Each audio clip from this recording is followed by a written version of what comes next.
Before I start, I would like to ask, how many of you are engineers? And how many of you will be graduating as engineers? And how many of you chose to be an engineer? I would like to see the hands goes up. And like all of you, I was also an engineer who never knew where I would use thermodynamics and machine design in my career.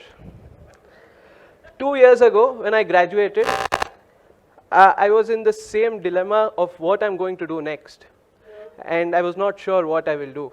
But I chose a career path that not many chose. And today, here I am going to talk about the unconventional career path that I chose. Often I get asked, what do I do? And I say, I work as an executive assistant to the second youngest member of parliament, Shri Tejasvi Surya. And if you see how cool a politician can be, that's the picture I want to show. And they ask, what do you do as an executive assistant? And they ask, do you work full-time? I say, I do work full-time. And the very next question is very interesting, and they ask me, do I get paid? I do get paid. It's a job that I do. And very few people ask me, how did I get there? How did I get there? The journey starts right from when I was a kid. My parents taught me that there's something that you always have to do for the public, and you'll have to feel good about what you do. And that's when in my 10th grade, I wanted to get into the armed forces, hoping to serve the country someday. But after my 10th grade, I got into my PU and I had this opportunity to be part of the National Cadet Corps. I hope some of you were part of NCC and you know how the journey was. And NCC, for the ones who don't know, NCC is a policy in the government that gives you an insight of how an army life is, how an army officer lives. And I was fortunate to have got that opportunity. So 2 years of my NCC, I got to understand what defense is, what army officer is, what he does, and things like that. But there is a lot of preparation that goes behind to get into the armed forces. Most of them think it's the interviews, most of them think it's the exams that they have to clear, but very less of them miss out the opportunity because there is some deformity in their body. And that's when I was talking to a couple of army officers and a couple of doctors and physiotherapists in the army who I consulted, and that's when a physiotherapist told me, on a very personal note, not quoting from being him an armed forces person, he told, Sirish, everyone do this, but no one concentrates on medical issues. And I asked him, sir, if you could please examine my body. And he definitely did, and he told me, you might not have a chance, but there is always a way, and you should try. And that's when I felt a little disheartened, and there was no, there was a hope that was, the passion that was there was broken. And that's when, after graduating from second PU, that's when my mother, when I was sad, and that's when she introduced me to a Braille school. A Braille school is a school where blind children study. All that she used to do was, she used to go to this Braille school once a week for 1 hour and travel for 30 minutes.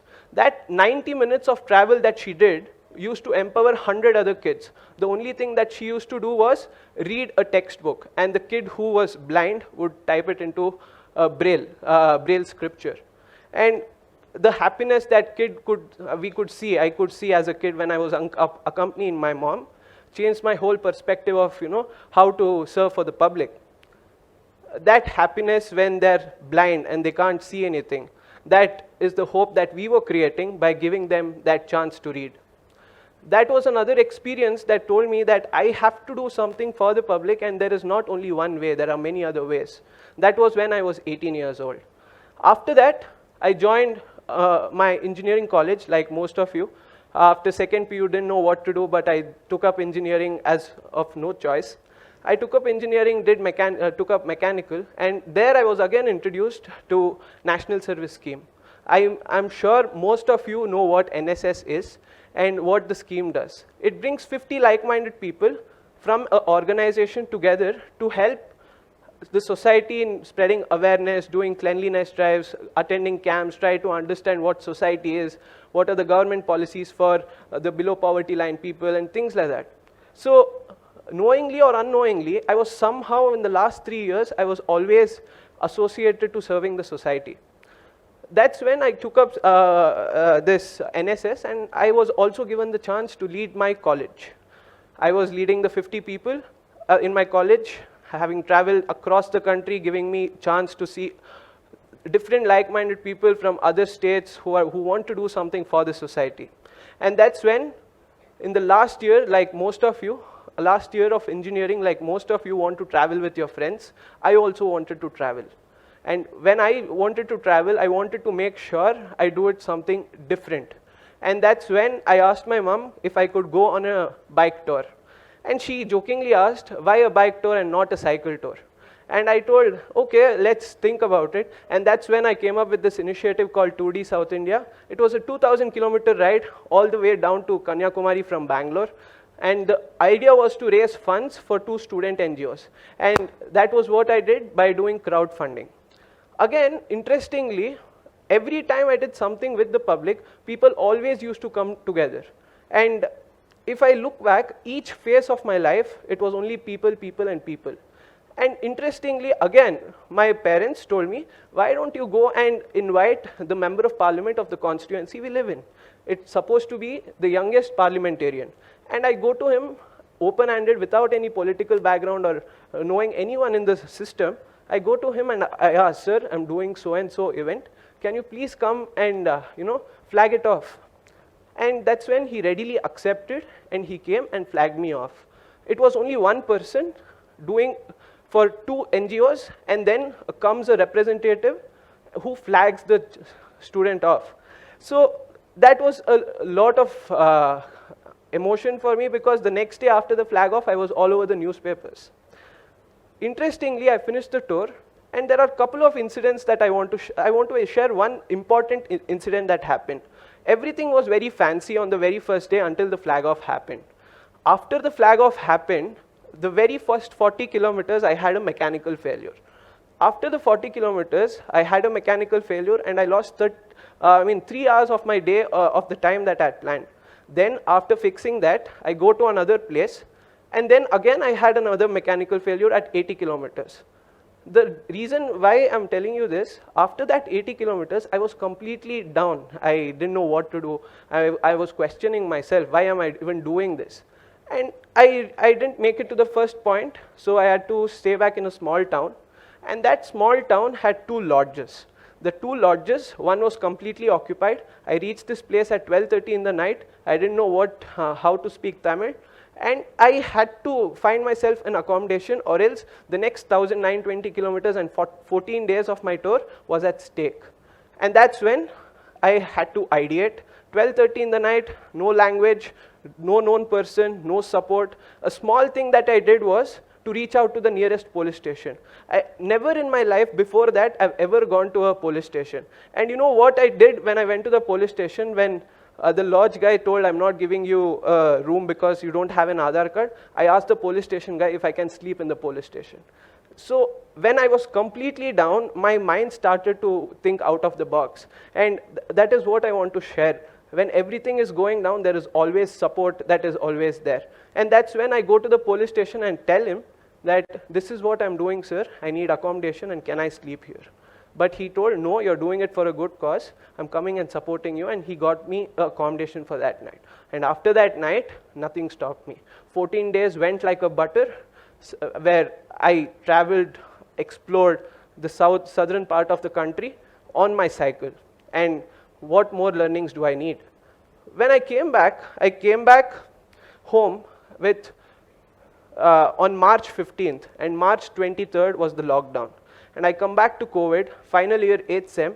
I didn't know what I was doing. I was still lazing around, and all my relatives used to tell, what is Sirish doing? Why is he going on cycles and this and that? And that's when I was also, for the 4 years of the National Service Scheme, that activities that I did, that's when the government announced that I've been awarded the national award. So this is what it meant to me.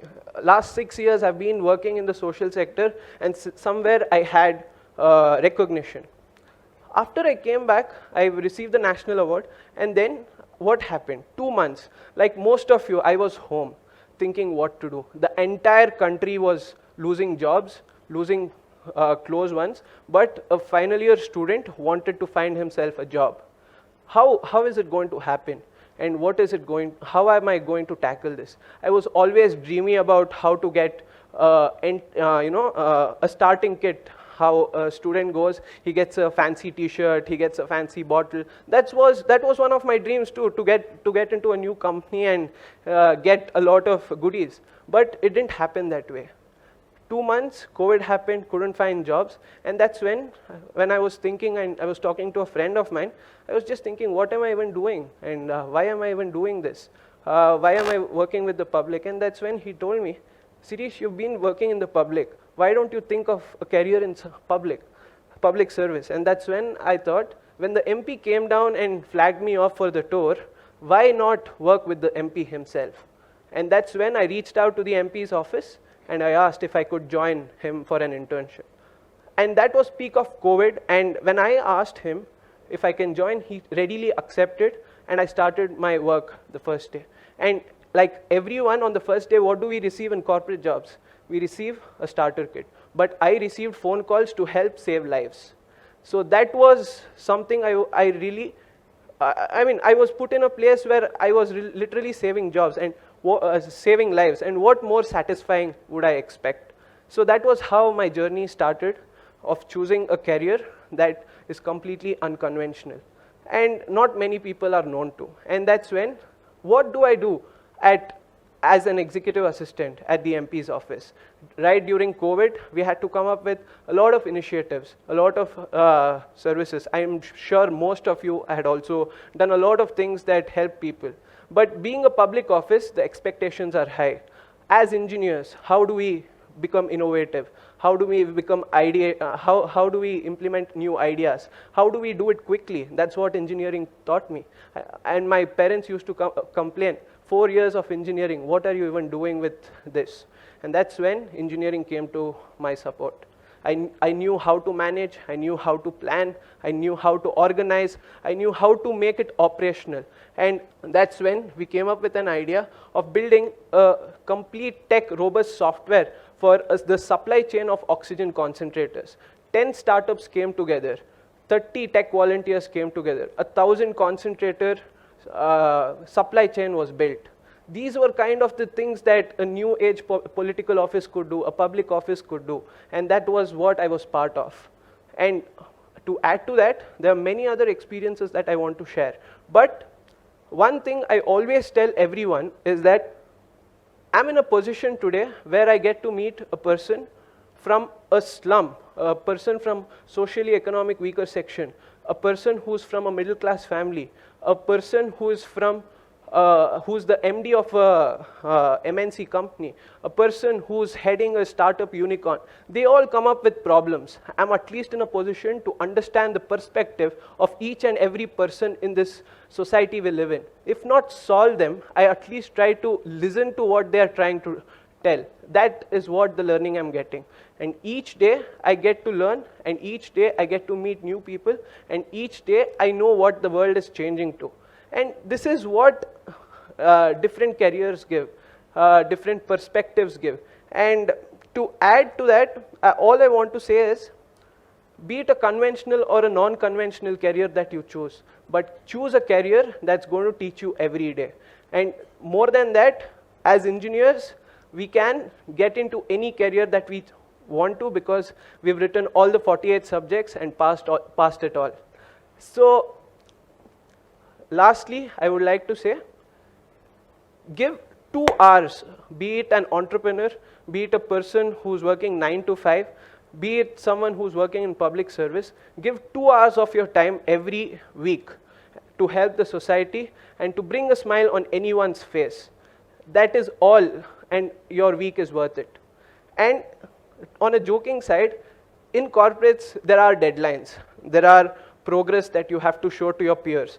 And what do I do as EA in a political office or an elected representative's office? I have to show reports saying how many people did I help every day. And what more joy do I need than that? That is what, and I go to sleep as satisfied as possible, and I'm happy that at a very young age, I'm able to see this. To end with this, I would like each one of you to believe that every positive change can create a big ripple in the society's frameworks. Thank you and namaste.